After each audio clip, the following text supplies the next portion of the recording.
Was passiert, wenn man 30 Tage lang kein Social Media konsumiert?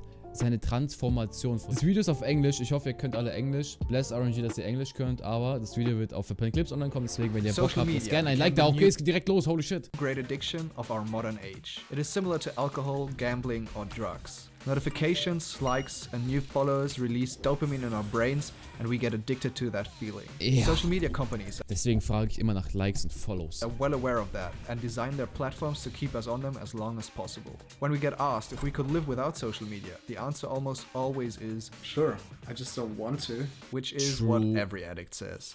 In the last weeks, I realized that over the years, I built an unhealthy habit of consuming a lot of social media, probably because my work was always based around it. Due to the lockdown, I was trapped at home in my boring hometown, so the online world was the place where the cool stuff happened.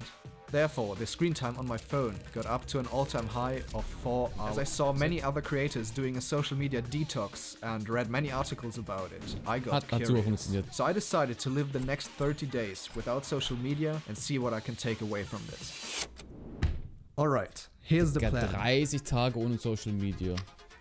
I'm deleting Instagram, Facebook, YouTube and Snapchat from my phone. On my laptop, I ban the websites with an app called Self-Control. It says you will be unable to access those sites even if you restart your computer or delete the application, which already freaks me out, to be honest. I mean, this icon looks dangerous, right? Alles The klar. only exception is when I have to upload a video to YouTube. I'm allowed to do that and share it on my other socials. I also kept messengers like WhatsApp and Facebook Messenger on my phone. But besides that, nothing else. From now on, Digga, there will be no more ordentlich sein Handy war. scrolling, no funny videos, no posts of my friends having fun, and no photos of beautiful girls. Null. Null.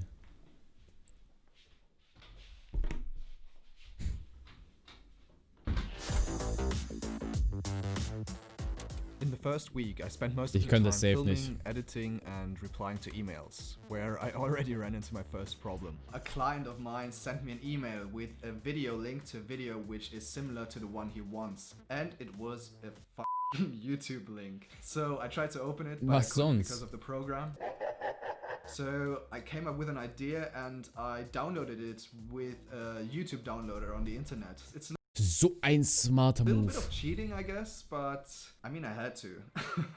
I also spent a lot of time with friends. On one day, my buddy Alex and I hiked up a mountain and made it to the top. Bro, wenn ich zu fucking Rewe laufe, gucke ich auf Twitter oder so rum. Ich bin so addicted. Just in time before the sun was about to set. The whole scenery looked perfect, and the old me would have probably snapped 100 pictures and Instagram stories to share it with the online world. But as I couldn't do that, I really got to enjoy the moment and took it all in, without worrying about how many likes this picture would get. It kind of felt liberating. Later that week, I fell back into old habits. Sometimes I caught myself tapping where my social media apps used to be. I binge-watched several series on Netflix as I needed another source of entertainment, and I to look at the different profile pictures of them. Probably that was which came closest to Instagram, I guess. Sehr smarter Boy. Of social media detox, and today's my birthday. Fuck you! Feels birthday man in chat. Come on. Usually people reach out via Facebook or, yeah, mostly Facebook to be honest, and they just say happy birthday and post something on your page. But today is a little bit different because Ja, die I just Animation war can't cool look on von my ihm. Facebook or any other social media. Still, some of my real good friends, they reached out, they called me, or we just FaceTimed. Yeah, I don't really miss any of the comments where people just say happy birthday on Facebook and that's all. It's so much better to have people just reaching out, truly asking what you're up to. It just feels like a much stronger connection than just via social media. Later that day, some of my closest friends came over and we had dinner together, which was Bro, wo lebt der Guy? Das waren Corona-Zeiten. really fun. In the next 2 weeks, a lot of things happened and changed. I bought myself a new drone and tested it together with my brother. Oha. Hat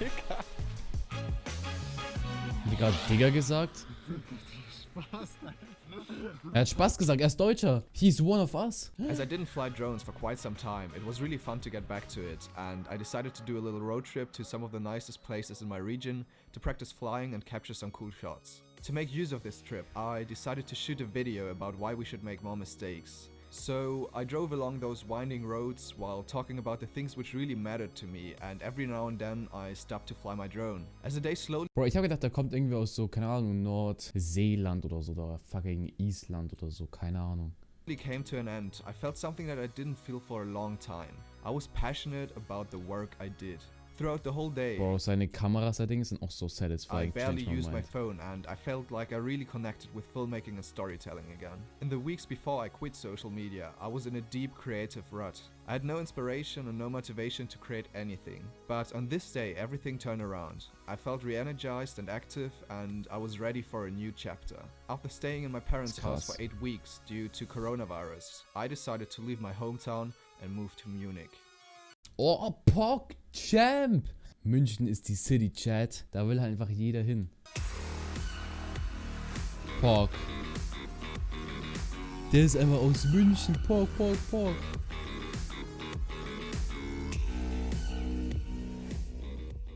Okay, so now it's day 20 and I am here in Munich for 7 days now, and so far I'm feeling really good. I'm feeling really productive.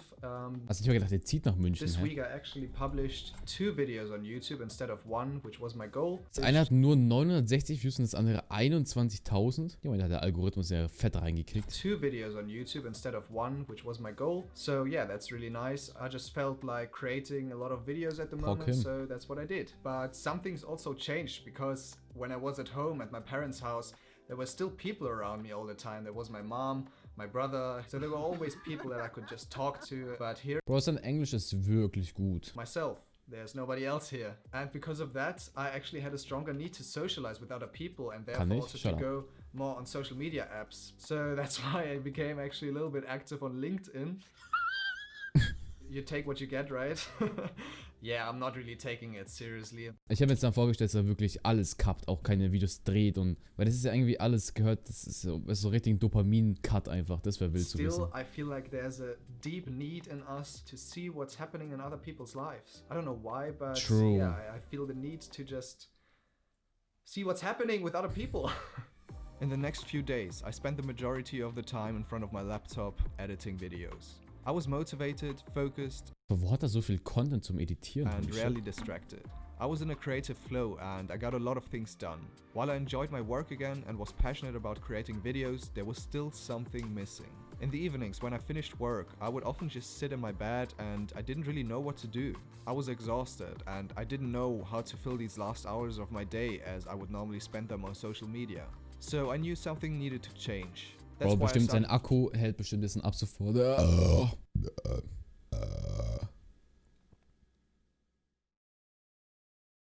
To read books and go running in the evening. Never mind, Digga, wer war er? Holy shit. I just ran 21 kilometers in 120. Da geht man immer saufen, Chat. Das ist Eisbach. Das ist unser Saufspot in München. To counter my lack of social interactions, I started to meet up with different friends and old colleagues every other evening. Ja, sometimes I went so wild dort. to the park on my own to just chill and eat something. Even by just sitting there and drinking a beer with my duck friends, I already felt happy and social in some way. I would say that in this last week, I definitely became more active. Okay, it's now day 30, but to be honest, I wasn't even looking forward to go on social media anymore, because I really enjoyed the last 30 days without it. But for the sake of this video, I still downloaded all the apps and I replied to my messages, I scrolled through Instagram and I watched some YouTube videos. 1.5 hours were gone just like that, and yeah, the time just flew by and I was just sitting in bed and I was kind of overwhelmed because my mind didn't have access to that much information in the last 30 days. The funny thing is that there was nothing really worth mentioning that happened on social media. Nothing changed and everything was just still the same. I didn't miss out on anything, but still my mind was just running wild again and I was distracted and I couldn't really focus. Therefore I decided to not use any more social media for today at least. Okay, so what did I take away from these last 30 days? While due to my job, it was sometimes hard to stay completely off social media, it had many benefits. As I spent less time on my phone, I had more time for my real friends. Ich glaube, Real Talk ist es smart, manchmal einfach fucking Flugmodus anzumachen. Vor allem beim Lernen. macht zwar niemand so, aber wäre mal einen smarten Way, da vielleicht mal in die Richtung zu gehen, aber... I reconnected with people who I didn't meet in years, and it felt like already existing friendships only improved. I stopped comparing myself with other people. Bro, das Video ist so gut. Holy fuck, ey. Time. When I scrolled through social media, I always saw the amazing works of other filmmakers and thought to myself, why can't I be this good at creating videos? Bro, das Video ist ein fucking insane 10 aus 10. Why should I even try if it has been done before? During the detox, these questions started to disappear and I reconnected with my passion and creating videos again. I started publishing new videos every week and my views and subscribers really started to increase, which is awesome. Thanks for subscribing, guys. My productivity Bro, das Video hat 1 Million Aufrufe oder so. Ja, 1,2 Millionen. Lul. increased as well, as I had no problem getting into a creative flow while working. I was less distracted, more focused, and had an overall mental clarity. The change that I saw happening was my ability to be in the present moment. While normally the time seemed to rush by and my mind jumped from one thought to another, a few weeks into the detox, everything around me started to slow down, and I was able to drown out the noise. As I could only think about positive aspects that I took away from my social media detox, I was sure that I'm not going to go back to how things were. So here's what I'm going to change. I turned off all notifications for social media apps. In this way, I'm to the apps by themselves, but instead I only use the apps if I really want to. I started building a habit of going for a 30-minute walk every single morning without any distractions. No phone, no music, just walking, listening to the wind blowing through the leaves and seeing the city come alive. These walks make me feel very present and free up my mind. I will start to do no social media Sundays. So every Sunday I don't consume any social media in order to connect with the real world and recharge my batteries. So this 30-day detox So ein smarter turned out Mensch. to be a much bigger project than I expected in the beginning. Ey, Bro, Real Talk, das Video war fucking wild. Aber Jungs, das war's mit dem Video für verpennt Clips. Ich hoffe, es hat euch gefallen. Lasst gerne ein Like und ein Abo da, würde mich sehr, sehr freuen. Kommt gerne vorbei auf twitch.tv/verpennt. Und das Video war